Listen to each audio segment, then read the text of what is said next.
ನೋಡಿ ಇನ್ನೇನು ಗವಿರಂಗನಾಥ ಸ್ವಾಮಿ ದೇವಸ್ಥಾನ ಬಂತು. ಯಲ್ಲಾಪುರ, ನಮ್ಮ ಗೂಳೂರು ಹತ್ರ ಇರುವಂಥ ಯಲ್ಲಾಪುರ.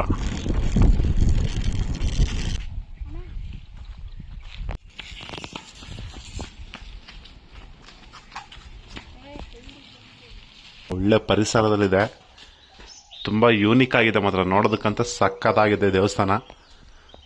ನಿನ್ನೆ ಸಹ ಮಳೆ ಆಗಿದೆ, ಅದಕ್ಕಂತೂ ಸೂಪರ್ ಆಗಿದೆ ವೆದರ್.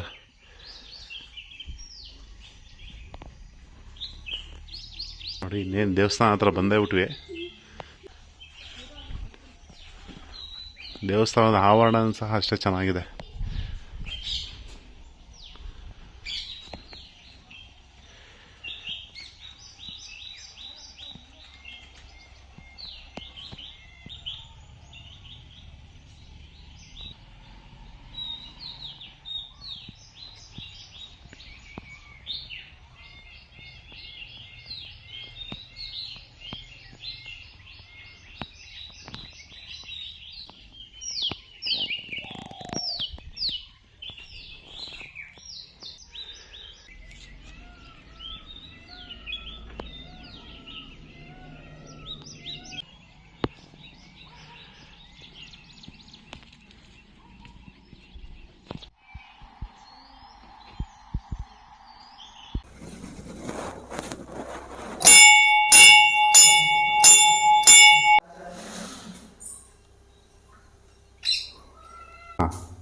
ಇದ್ರ ಇತಿಹಾಸ ಏನಾದ್ರು ಗೊತ್ತಾವೇನಾ? ಇತಿಹಾಸ ಅಂದ್ರೆ ಇಬ್ರು ಬಂದಿರಂತೆ, ದನ ಎತ್ತುಗಳು ಅವಾಗ ಎತ್ತು ಹೊಟ್ಕೊಂಡ್ ಬಂದಿದ್ರಂತೆ. ಹೌದಾ? ಅವಾಗ ಅದಕ್ಕೆ ಮಳೆ ಜೋರಾಗಿ ಮಳೆ ಬರ್ತಿತ್ತಂತ. ಅವಾಗ ಇದೆಲ್ಲ ಏನು ಇರ್ಲಿಲ್ಲ, ಅವಾಗ ಕಟ್ಟಿರ್ಲಿಲ್ಲ, ಬರೀ ಇಷ್ಟೇ ಇತ್ತು ಅವಾಗ. ಅವಾಗ ಚೋಟ್ರ ಕಾಲದಲ್ಲಿ ಮಾಡಿರೋದು ಇದೆಲ್ಲ. ಏನ್ ಮಾಡಿದಾರೆ ಎಲ್ಲ ಅಲ್ಲೇ ಮಳೆ ಆಗೋಯ್ತು, ಇಲ್ಲೇ ಗವಿ ಒಳಗಡೆ ಹೋಗಿ ಸೇರ್ಕೊಂಡಿದ್ದಾರೆ. ಹೌದಾ? ಗವಿ ಬೆಟ್ಟದೊಳಗಡೆ ದೇವ್ರು ಇರೋದು, ಒಳಗಡೆ ಹೋಗಿ ಸೇರ್ಕೊಂಡಿದ್ದಾರೆ ಅವರು. ಮಳೆ ಬಂತಲ್ಲ, ಆಚೆ ಹೋಗಾಗುತ್ತಾ ಅಂತ. ಅವಾಗ ಅಲ್ಲಿ ರಾತ್ರಿ ಆಗೋಯ್ತು, ಅನ್ನ ಮಾಡಕ್ಕೆ ಅಂತ ಅನ್ನ 3 ಒಲೆ ಇಟ್ಟಿದ್ದಾರೆ. 3 ಒಲೆ ಇಟ್ಟಾಗ ಅದು ಅನ್ನ ಏನಾಗುತ್ತೆ, ಕೆಂಪು ಆಗ್ಬಿಡ್ತಂತ ಅನ್ನ. ಸರಿ. ಅವಾಗ ಇನ್ನೇನು ಅದು ತಿನ್ನಕ್ಕಾಗುತ್ತಾ, ಚೆಲ್ಬಿಟ್ಟು ಮಲಿಕೊಂಡ್ಬಿಟ್ಟಿದೆ. ಆಯ್ತು ಅಂದ್ರೆ ಹಂಗಂದ್ರೆ ಮಲಿಕೊಂಡಿದ್ದಾರೆ. ಕನ್ಸಿನಲ್ಲಿ ಒಂಥರ ಬೊಬ್ಬೆ ರೋಗ ಅಂತ ಫುಲ್ ಮೈಯೆಲ್ಲ ಹೊಡ್ತಾಕೊಂಡ್ಬಿಡ್ತಂತೆ. ಅವಾಗ ದೇವರಿದೆ ಅಂತ ಇಲ್ಲಿ ಮಾಡಿರೋದು, ಇಲ್ಲಿ ಪ್ರತಿಷ್ಠಾಪಿಸಿರೋ ದೇವರು ಇದೆ ಈ ಜಾಗದಲ್ಲಿ ಅಂತ, ವಿಶೇಷವಾದ ಜಾಗ ಅಂತ ಇಲ್ಲಿ ಮಾಡಿರೋದು. ಸರಿ, ಓಕೆ. ಶ್ರೀ ಗವಿರಂಗನಾಥ ಸ್ವಾಮಿ ದೇವಸ್ಥಾನ.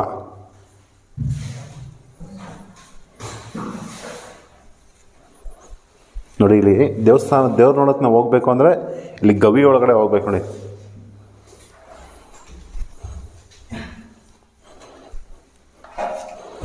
ನೋಡಿ ಫುಲ್ ಗವಿ ಒಳಗಡೆ ಹೋಗ್ಬೇಕು.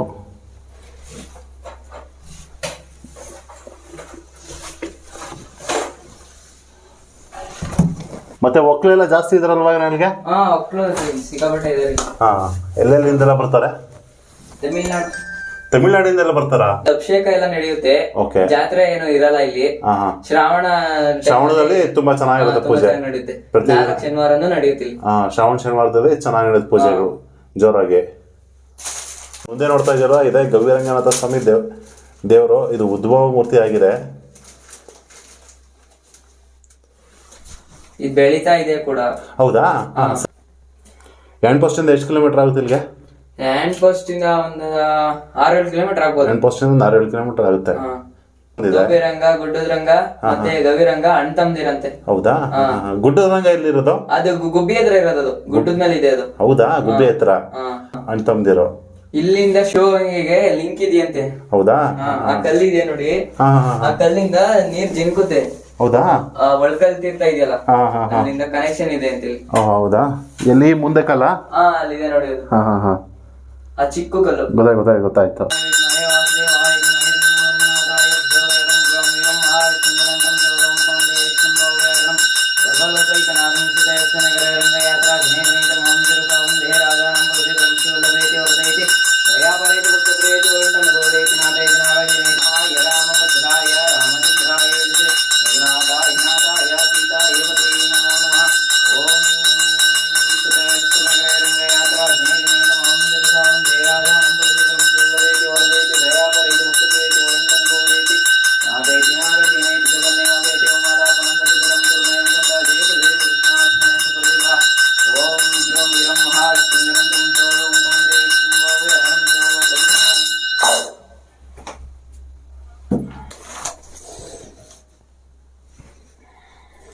ನಿಂತು ಮಂಗಳೂರು ತಗೊಳ್ಳಿ.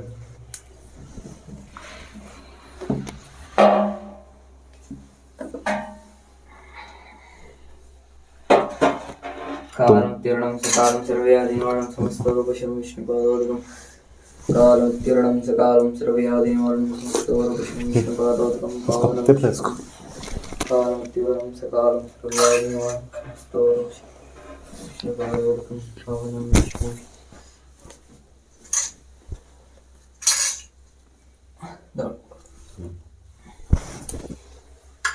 ಇಸ್ಕೊಂಬನೆ. ತುಂಬ ಚೆನ್ನಾಗಿದ್ದಾನೆ. ನೋಡಿದೆ, ನಾವು ಪಕ್ಕದಲ್ಲೇ ಇದ್ದೀವಿ, ನೋಡಿದ್ರೆ ನೋಡು ಮಂಗಳೂರಲ್ಲಿ ಕೇಳಿದ್ವಿ ಗವಿರಂಗನಾಥ ಸ್ವಾಮಿ ಅಂತ. ತುಂಬ ಸೂಪರ್ ಆಗಿದೆ ಮಾತ್ರ, ತುಂಬ ವಿಶೇಷವಾಗಿದೆ ಮಾತ್ರ. ಇದೇನು ಇದು ನ್ಯಾಚುರಲ್ ಆಗಿ ಆಗಿರೋದಷ್ಟೇ ಇದೆಲ್ಲ. ಅದೇ ಗೊತ್ತಾಯ್ತು. ಹಾಂ, ಇಲ್ಲಿ 3 ದೇವರುಗಳಿದೆ. ಇದು ರಂಗನಾಥ ಸ್ವಾಮಿನಾ? ಇದು ಗವಿರಂಗನಾಥ ಸ್ವಾಮಿ ಮೈನ್ ದೇವರು. ಶ್ರೀದೇವಿ. ಹೌದಾ? ಇಲ್ಲಿ ಕಡೆ ಭೂದೇವಿ.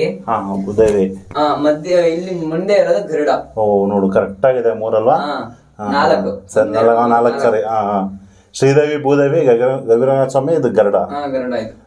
ಸರಿ, ಓಕೆ. ತುಂಬ ವಿಶೇಷವಾಗಿದೆ ಮಾತ್ರ ಜಾಗ.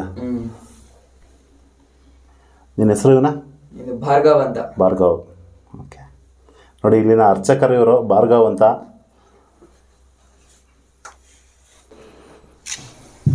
ಇದಾನ ಕೂತ್ಕೊಂಡೋಗು. ಬಾ. ನೋಡಿ, ಗವಿರಂಗನಾಥ ಸ್ವಾಮಿ ವಿಶೇಷತೆ ಏನು ಅಂದರೆ, ರಂಗನಾಥ ಸ್ವಾಮಿ, ಶ್ರೀದೇವಿ, ಭೂದೇವಿ ಮತ್ತು ಗರುಡ ಈ 3 ಸಹ ಉದ್ಭವ ರೂಪದಲ್ಲಿ ನೋಡ್ಬೋದು. ತುಂಬ ವಿಶೇಷವಾಗಿದೆ. ಆ ದೇವಸ್ಥಾನ ಒಳಗೆ ಹೋಗೋದೇ ಒಂದು ಅದ್ಭುತ ಅಂತ ಹೇಳ್ಬೋದು, ಅಷ್ಟು ಚೆನ್ನಾಗಿದೆ. ಸೂಪರ್ ಪ್ಲೇಸ್ ಮಾತ್ರ, ಒಳ್ಳೆ ನೇಚರಲ್ಲಿ. ನೋಡಿ, ಮುಂದೆ ರಂಗನಾಥ ಸ್ವಾಮಿ ಪಾದಗಳಿದೆಯಂತೆ. ಹೋಗ್ತಾ ಇದ್ದೀನಿ ಆ ಜಾಗಕ್ಕೆ. ಥರ ಗುಡ್ಡ, ಇದು ಬೆಟ್ಟ ಗುಡ್ಡ ಥರಲ್ಲ, ಆ ಥರ ಕಲ್ಲು ಬಂಡೆಗಳು.